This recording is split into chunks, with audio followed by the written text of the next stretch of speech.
Hi అండి, అందరికీ నమస్కారం అండి. Welcome to my channel. ఈ వీడియోలో ఇప్పుడే అందిన వార్త, ముచ్చుమర్రి నిందితులు ఎన్కౌంటర్. పూర్తి వివరాలు అయితే వీడియోలో తెలుసుకుందాము. వీడియోని చివరి వరకు చూడండి ఫ్రెండ్స్, అప్పుడే పూర్తి ఇన్ఫర్మేషన్ అర్థమవుతుంది. రాష్ట్ర వ్యాప్తంగా సంచలనం సృష్టించిన నంద్యాల ముచ్చుమర్రి మైనర్ బాలిక కేసులో తాజా పురోగతి అయితే జిల్లా ఎస్పీ అధిరాజ్ సింగ్ ఠానా అయితే రాణా గారు ఇతర ఉన్నత అధికారులు మంగళవారం మీడియాకు వివరించారు. అయితే కేసు ఇంకా విచారణ దశలోనే ఉందని, బాలిక మృతదేహాన్ని గుర్తించాల్సి ఉందని వాళ్ళు తెలిపారు. నందికొట్కూరు సమీపంలోని పగిడ్యాల మండలం ముచ్చుమర్రి గ్రామంలో ఈ నెల 7వ తేదీన మైనర్ బాలిక మిస్సింగ్ కేసు నమోదు చేశారు. విచారణలో ముగ్గురు పిల్లలు బాలికకు చాక్లెట్ ఆశ చూపించి అత్యాచారం చేశారు. ఆపై గొంతు నులిమి చంపేశారు. ఆ తర్వాత కేసీ కెనాల్ తీసుకుని వచ్చి తమ ఇంట్లో వాళ్లకు విషయం చెప్పారు.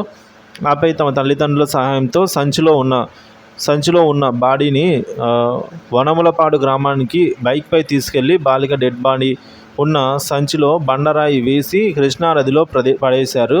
విచారణలో ఆ పిల్లలు తల్లిదండ్రులు మోహన్ అలాగే సద్గురులు నేరం ఒప్పుకున్నారు.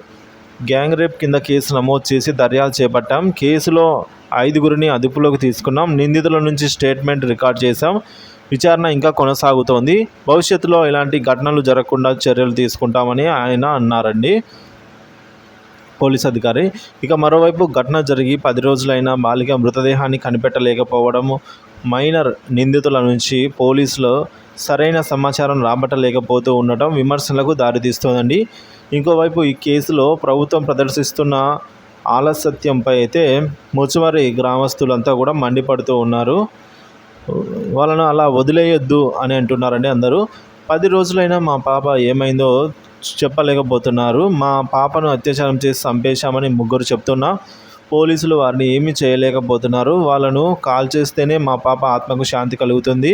మరో ఆడబిడ్డకు ఇలాంటి పరిస్థితి రాకూడదని వాళ్ళను చంపేయాలి అని కూడా ఇప్పుడు గ్రామస్తులు, తల్లిదండ్రులు అందరూ కూడా కోరడం జరిగింది ఫ్రెండ్స్.